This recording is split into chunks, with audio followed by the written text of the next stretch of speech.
I am a fan, but I'm in the disagree category. Well, that's fine. Okay.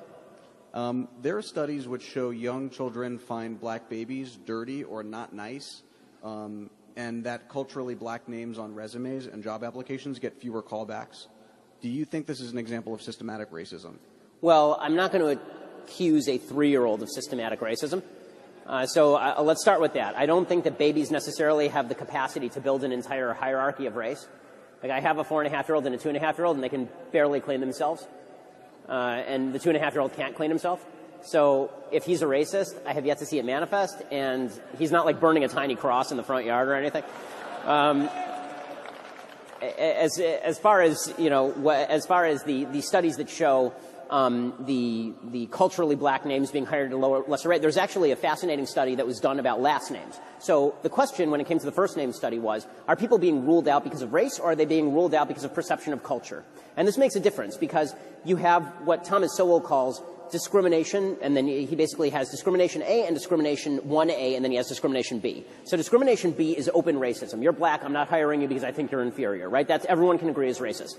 Discrimination 1, right, which is basically the idea that I discriminate in my daily life between any number of choices. I'm going to discriminate today about whether I feel like having a hamburger or whether I feel like having a cheese sandwich. It doesn't have any moral content to the discrimination. And then Sowell talks about discrimination 1A. And this is where you don't have the information about the individual necessary to make a highly specific decision about that individual. So instead, you use the best group indicators available. So, for example, he uses the example of criminal record. President Obama in office tried to pass a regulation, did pass a regulation, that the federal government could not, and federal contractors could not in hiring take into account previous criminal record.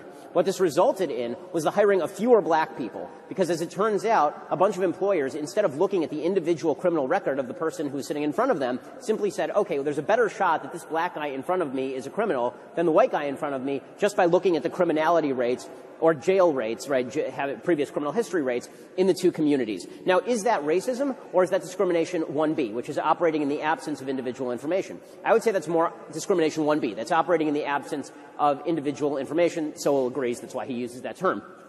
Now, the reason that that matters with regard to the name study is because what the name study is it's an attempt to use culture as a stand-in for race. So what it is, okay, if I have somebody who has a quote-unquote culturally black name, right, which is to suggest that they maybe come from a neighborhood that is more impoverished, they may come from a culture that is less focused on certain priorities, then I'm going to use that as the stand-in for race.